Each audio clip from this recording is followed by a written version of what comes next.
মধ্যপ্রাচ্যের আকাশে যুদ্ধের ধোঁয়া এখনো ভাসছে, কিন্তু সেই ধোঁয়ার আড়ালেই চলছে আরেকটি অদৃশ্য যুদ্ধ, কূটনীতির যুদ্ধ। একদিকে যুক্তরাষ্ট্র বলছে আলোচনা চলছে, অগ্রগতি হচ্ছে, অন্যদিকে ইরানের সোজা সাপটা অস্বীকার, না, কোনো আলোচনা হচ্ছে না। তাহলে সত্যটা কোথায়?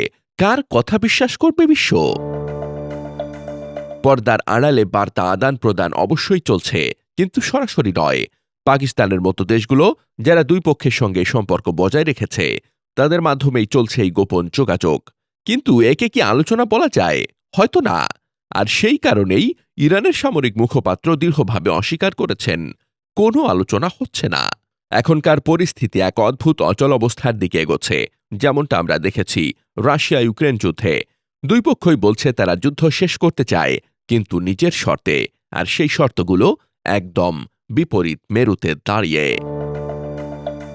যুদ্ধ শুরুর সময় ফেব্রুয়ারির ২৮ তারিখে ওয়াশিংটন আর তেল আবিবে তখন এক ধরনের আত্মবিশ্বাস ছিল। তাদের বিশ্বাস ছিল তাদের সামরিক শক্তির সামনে ইরান টিকতে পারবে না, হয়তো সরকার ভেঙে পড়বে অথবা অর্থনৈতিক চাপে নতি স্বীকার করবে। কিন্তু বাস্তবতা ভিন্ন গল্প বলছে। ইরান এখনও দাঁড়িয়ে আছে, আর প্রতিদিন তার অবস্থান আরও শক্ত হচ্ছে। তাই শান্তি চুক্তিতে যুক্তরাষ্ট্র ও ইসরায়েলের চাওয়া স্পষ্ট।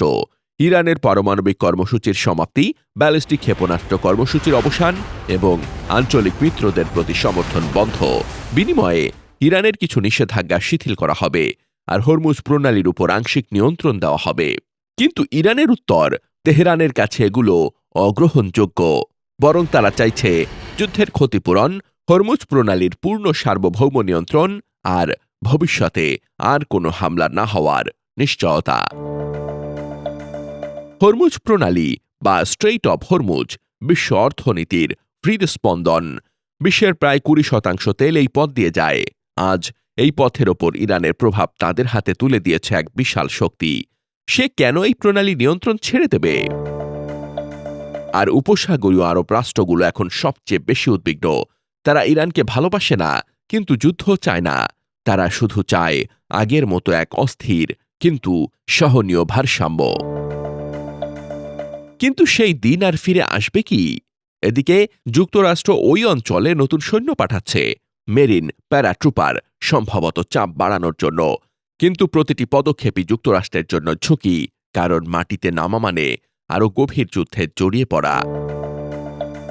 ইরান বিশ্বাস করে সময় তাদের পক্ষে, ভূগোল তাদের পক্ষে, আর যতদিন তারা টিকে থাকবে ততদিন তাদের দাবিও আরও জোরালো হবে।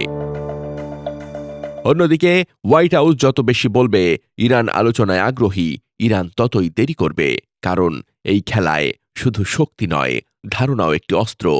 তাহলে প্রশ্ন দাঁড়াচ্ছে, শান্তি কি আসছে, নাকি বিশ্ব ঢুকে পড়ছে এক দীর্ঘ, ব্যয়বহুল, অদৃশ্য যুদ্ধে, যার প্রভাব ছড়িয়ে পড়বে পুরো বিশ্বজুড়ে? এখনো কোনো চুক্তি নেই, শুধু বার্তা, সন্দেহ আর শক্তির হিসাব। আর এই খেলায় শেষ চালটা কে দেবে তা এখনো অজানা।